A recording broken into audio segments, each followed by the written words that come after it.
La Alameda de los Descalzos es no solamente un símbolo del distrito del Rímac, también lo es de toda Lima.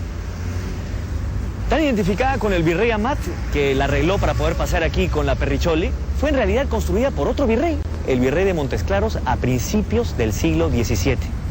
Ni que dudarlo, la huella de los virreyes está impresa en toda nuestra ciudad. Y como no, si 40 de ellos pasaron por aquí, en casi 300 años de vida colonial contra casi 200 años de vida republicana. Repasemos algunas de las historias de ellos, algunos santos y otros no tan santos, en esta historia de virreyes.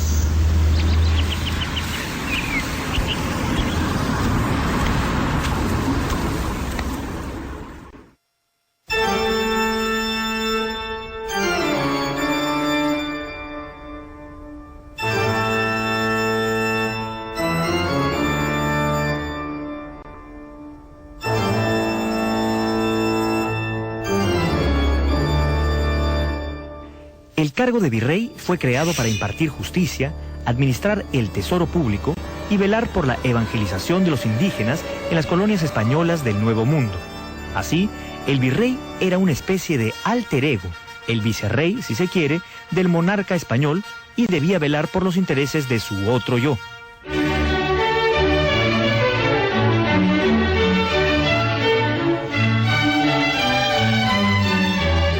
Tan importante cargo era designado por el Consejo de Indias, aunque muchas veces el mismo rey se encargaba de elegir a su clon administrativo en las colonias. En 1544 llegó a Lima nuestro primer virrey, Blasco Núñez de Vela. Ni bien bajó del barco, se vio enfrascado en la rebelión de encomenderos encabezada por Gonzalo Pizarro. Dispuesto a no dejarse pisar el poncho, Núñez de Vela enrumbó a Quito para formar un ejército.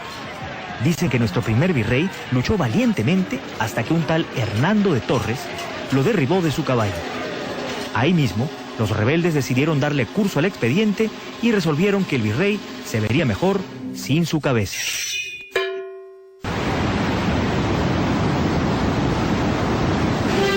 En 1569 llega a Lima Francisco de Toledo, el virrey que instaura la estructura formal del virreinato. Rápidamente se puso las pilas y salió a recorrer los confines del territorio con un ejército de burócratas dispuesto a reorganizar las colonias.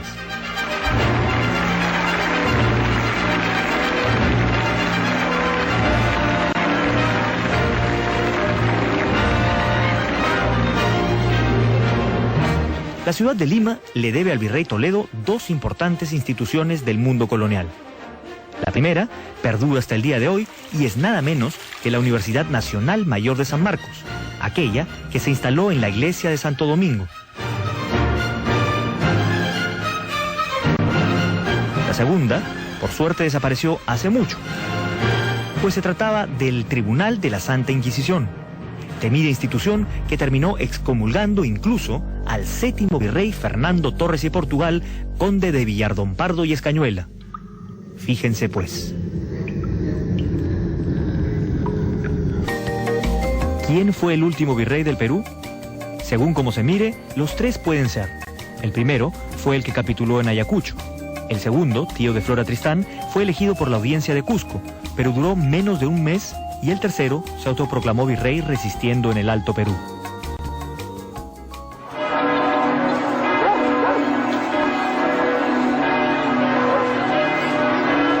El siglo XVII no fue muy distinto.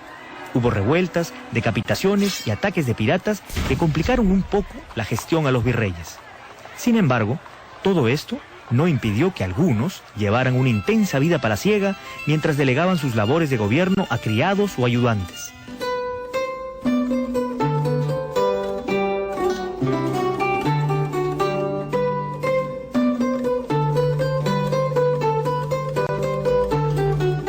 Uno de los mejores representantes de este estilo de gobierno fue Francisco de Borja y Aragón, más conocido como el Príncipe de Esquilache.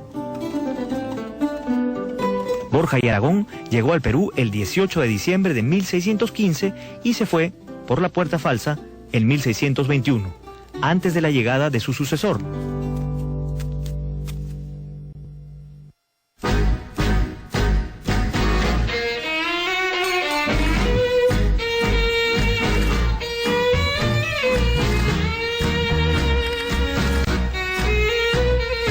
Según cuentan, el príncipe de Esquilache estaba más interesado en las bellas artes y en la poesía que en el manejo administrativo de las colonias, por lo que decidió delegar esas engorrosas funciones en su criado Martín de Acedo.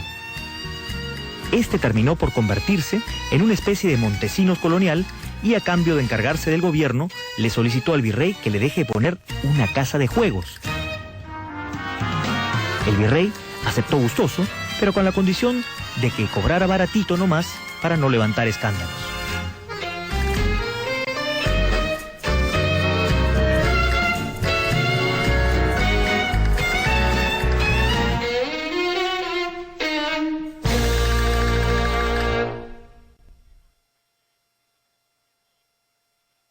Como él tenía el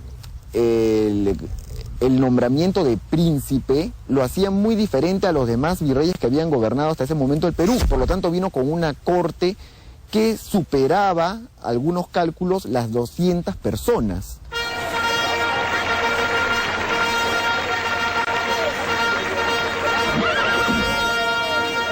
Como el virrey era muy joven y no había tenido antes experiencia para el manejo administrativo, como que se vio en cierta manera abrumado por la carga del gobierno y poco a poco fue relegando las responsabilidades de la administración para dedicarse a lo que a él en verdad le gustaba más, que era la vida cortesana, hacer poemas, fiestas, saraos. Dejemos de lado al virrey poeta y coimero y pasemos a hablar del virrey religioso, más conocido como Luis Jerónimo de Cabrera y Bobadilla, Cerda y Mendoza y Olé, o para los amigos, Conde de Chinchón.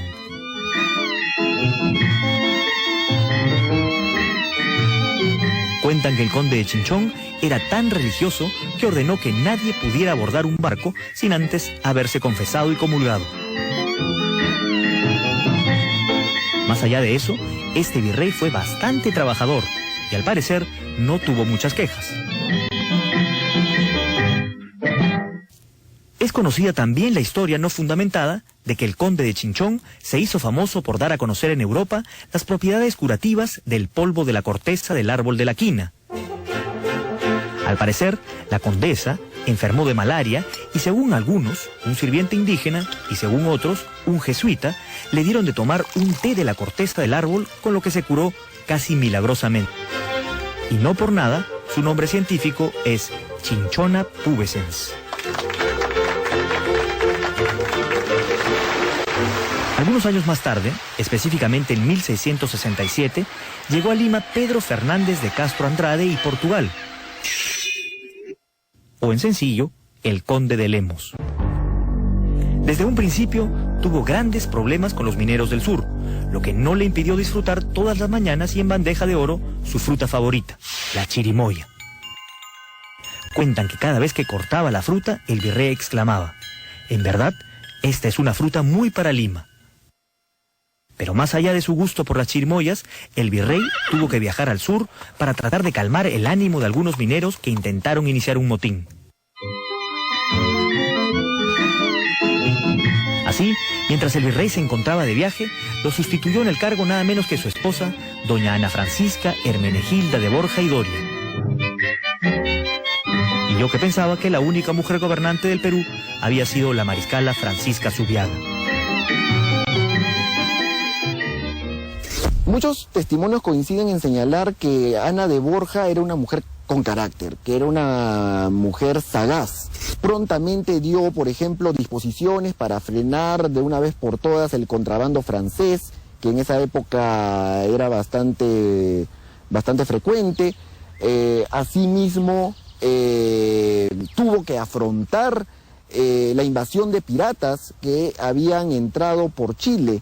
Entonces ella muy decididamente reunió un consejo de guerra y ordenó que vaya una flota inmediatamente a controlar la situación. Quiso ponerle coto al surgimiento del comercio ambulatorio en Lima y ella dio una serie de disposiciones que multaba muy severamente